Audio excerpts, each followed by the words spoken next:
Deciding whether to travel solo or with another person is a crucial question to ask and one not to be taken lightly.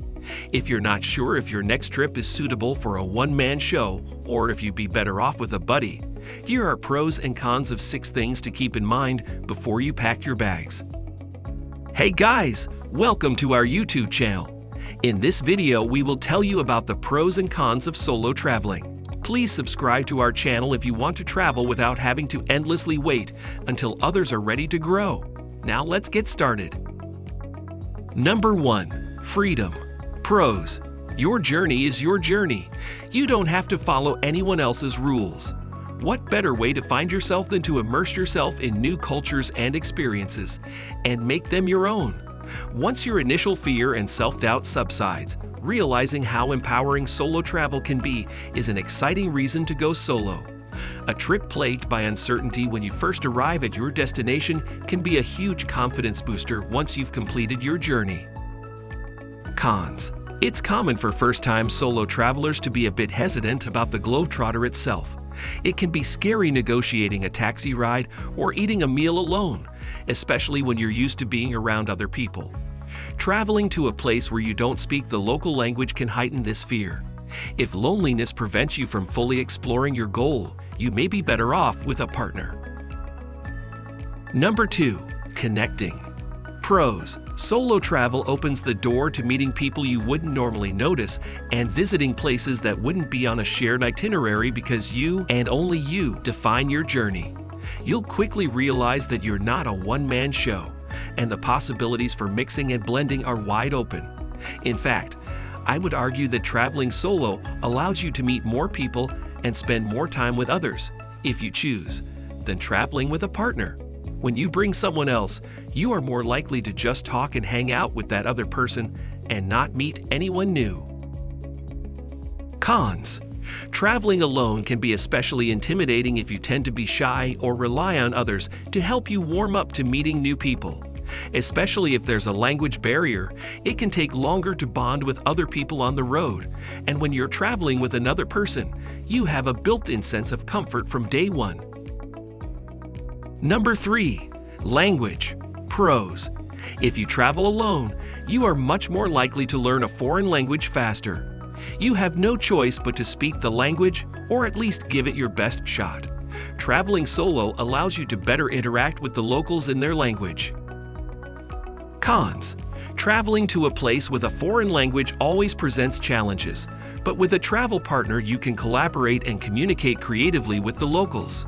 When you're working on communicating in the local language, it's helpful to have someone else who speaks your language, and you might even be lucky enough to have a travel partner who has a flair for the foreign language. If you speak Spanish and she speaks German, touring Europe is suddenly much easier. Number 4. Getting along. Pros. When you're traveling with a friend, you have to at least be willing to listen to her suggestions, even if you don't care at all about what she wants to see or do. As a solo traveler, you may need to do a little more groundwork when planning your trip, but the decisions are all yours. While it's nice to have the camaraderie back and forth and the help of a friend, it can also be maddening. Cons. You basically have to do half the work with 2 people. Brainstorming sessions open doors to things you didn't know about or places you've never heard of before. Together you can find the best deals, explore great restaurant reviews, and pick the brains of people you both know for suggestions and ideas. One of you can collect the luggage while the other reports the ride. You can also get away with packing just 1 tube of toothpaste between you. Number 5. Schedules. Pros. You're a morning person, but your travel partner prefers to party the night away. Do you really want to sit around and wait for your friend to wake up, or would you rather get up and leave when you're ready?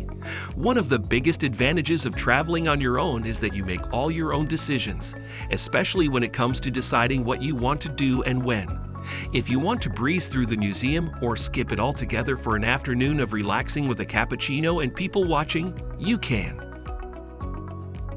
Cons. You and your travel partner can bounce ideas off each other as you plan the perfect day. Maybe she'll open your eyes to a backdoor experience she heard about from a friend, and maybe you'll convince her that you should take the time to find some of the great restaurants you rate about. When you plan a trip together, you can come up with a unique plan that neither of you could have created alone. Number 6. Making memories. Pros. One of the biggest benefits of solo travel is that you make a whole host of friends from all over the world who share your memories. Join social networks, and your memories and future destinations will never be more than a mouse click away. Cons. You have your selfie sticks, so you can capture that beautiful sunrise over an isolated beach in the South Pacific, or that perfect meal at a hidden bistro in Italy, and share it with friends and family on social media when you find a good meal, Wi-Fi connection, and when you get home. But at the moment, you don't have anyone physically there to share the experience. Like almost any travel situation, solo travel has its pros and cons. All things considered, the best way to find out if it's a style of travel you like is to try it. If you are an inexperienced traveler, it may be best to start with a few shorter trips to give yourself a chance to adjust and see how it goes. That's all from today's video. Thanks for watching. Remember to like the video and subscribe to our YouTube channel. And if you want to get even more empowered to travel, you need to watch the video in the pinned comment below.